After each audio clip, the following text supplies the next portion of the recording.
Hello and welcome, whether you're watching in the UK or around the world. The Russian President Vladimir Putin has described his operation in the Ukrainian port of Mariupol as a success. The city is under Russian control, apart from a steel plant where around 2,000 Ukrainian fighters are still holed up. Mariupol is at the southernmost edge of a region known as the Donbass, and gaining full control of the port city would allow Russia to move troops and supplies northwards from down here in the Crimea, which they've already taken. That would help Russia's objective of extending its control over the whole Donbass region.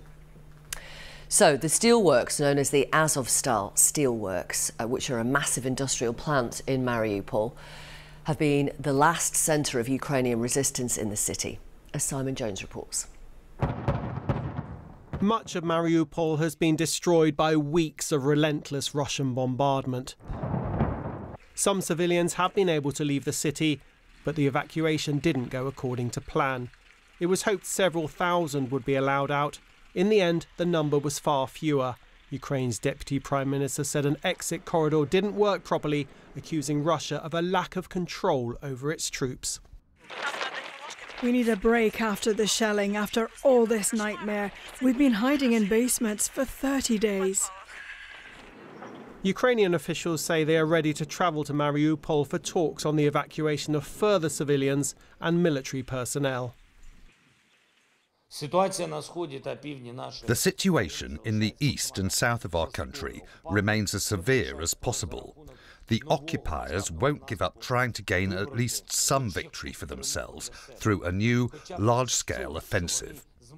It's too late for Vanda Obyetkova. The 91-year-old survived the Nazi occupation of Mariupol in the Second World War. Ukraine's foreign ministry said she died earlier this month in a basement, freezing, pleading for water.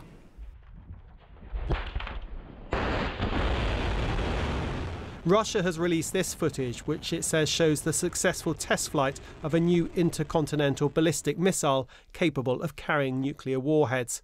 President Putin said it would make those who threaten his country think twice. But any negotiations with the Kremlin are doomed to failure, according to Boris Johnson, who says dealing with the Russian president is like bargaining with a crocodile when it's got your legs in its jaws. So the fighting continues. The US president has paid tribute to the Ukrainian people resisting the onslaught. And I knew they were tough and proud, but I tell you what, they're tougher and more proud than I thought. I'm amazed what they're doing with your help. He said more weapons and ammunition were getting through to the Ukrainian army, but there are fierce fights ahead in a war in which there is no end in sight. Simon Jones, BBC News. Well, our correspondent in the west of Ukraine, Lviv, is Joe Inwood. And he gave us the very latest about what President Putin has said on Mariupol. Well, in the last few minutes, it's emerged that President Putin has orders his troops not to storm the Azovstal steel plant. That's the place, as you were saying earlier, where the last Ukrainian defenders of Mariupol are holed up, and we were expecting a really bloody battle to take it. The defenders there are outnumbered 10-1. They were speaking to the BBC yesterday and saying that they were on their last days, if not hours. They're running short of food and ammo. But President Putin has said they don't need to storm the plant now, and instead they can seal it off. So what we're moving from is an all-out assault to something of a siege. Now, exactly what this is going to do to the dynamics in the rest of the country, well, that's going to be really crucial. It had been said that Russia needed to take Mariupol so it could remove troops from there and continue its assault in the east of the country, in the Donbass. Now, if they're not going to fully take the city, but simply put parts of it under a state of siege, can they withdraw those troops? What happens if they do? So this is a significant development in the conflict, the implications of which are going to be really crucial over the next coming weeks. OK. We'll get reaction to those President Putin claims in a moment. What about the people, the civilians?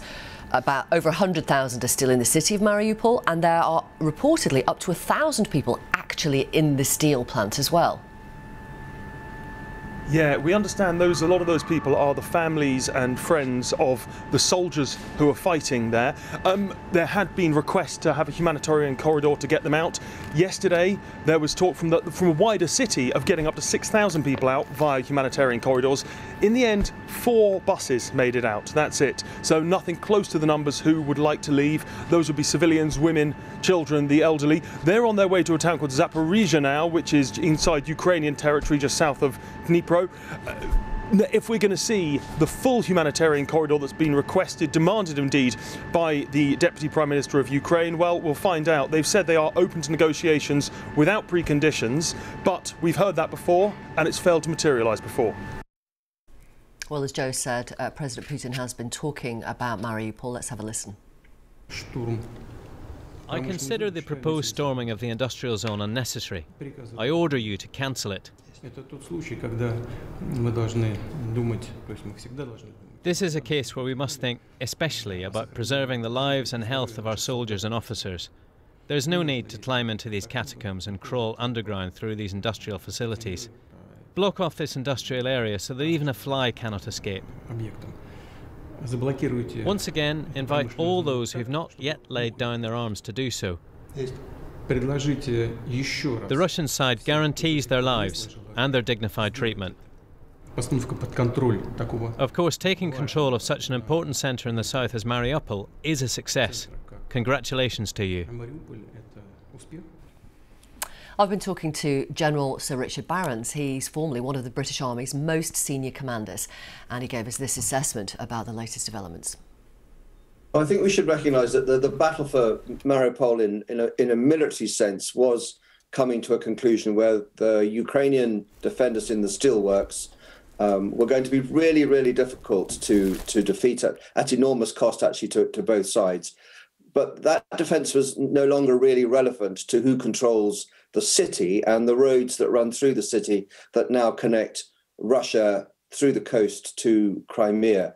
And we should recognise that we're on the eve of the Russian Orthodox Easter. So today's announcement allows President Putin to announce some success, and it is genuine success from a Russian perspective on the eve of this religious festival.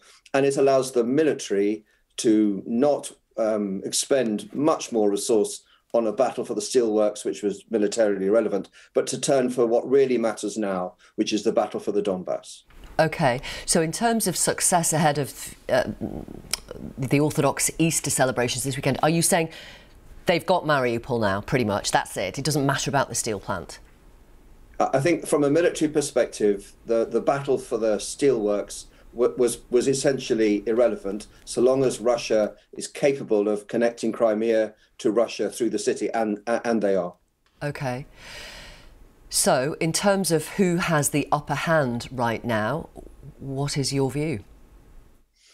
So I think it's very finely balanced indeed, and we need to be clear, there really is no script. There's no guaranteed outcome either way on what happens next, and the focus will be on the Donbass, particularly the northeastern bit of the Donbass, where Russia will try and encircle the Ukrainian military to get behind their well-prepared positions.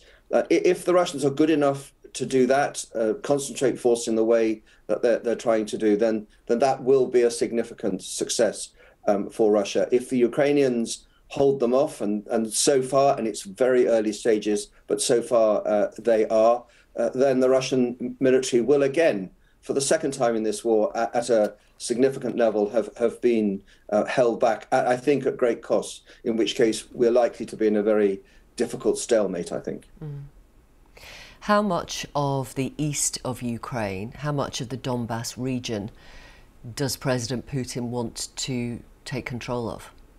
So when the war opened, or this phase of the war opened on the 24th of February, Russia occupied about a third of the Donbass. And the Donbass is about the size of Switzerland, and the front now is about 300 miles long. The Russian ambition is to take the whole of the Donbass, so the remaining two-thirds, and that would constitute a significant military success if they were able to do that. OK, so then they would have Crimea, Mariupol, linking them to the whole of the Donbass region. Do you think that would be enough for President Putin?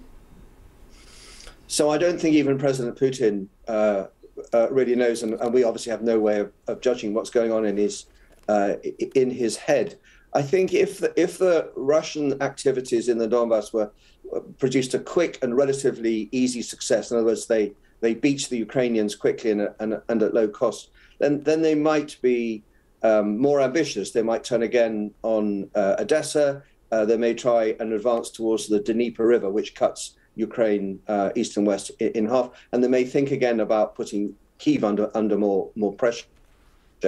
If the fight for the Donbass is as hard as I think it probably will be, they may find it's a bit of a Pyrrhic victory, that they may take territory, but at a cost which means they can't do very much more. And everyone will recognise that Ukraine is never going to accept its lost territory in this way, and those of us that support Ukraine will take the same view. Which means fighting could go on for years and years and years, like it has since 2014 in that part of Ukraine. Yeah, so there's no calendar attached to this war that says it's going to be quick and decisive. And most wars like this end up in a stalemate where both sides have neither won nor lost, but are at a state of some exhaustion. So we should anticipate what would probably be the worst case, which is a bloody attritional battle in the Donbass, which isn't really decisive, that locks down into a stalemate where the war could go on for years, even at a lower level, until something else happens.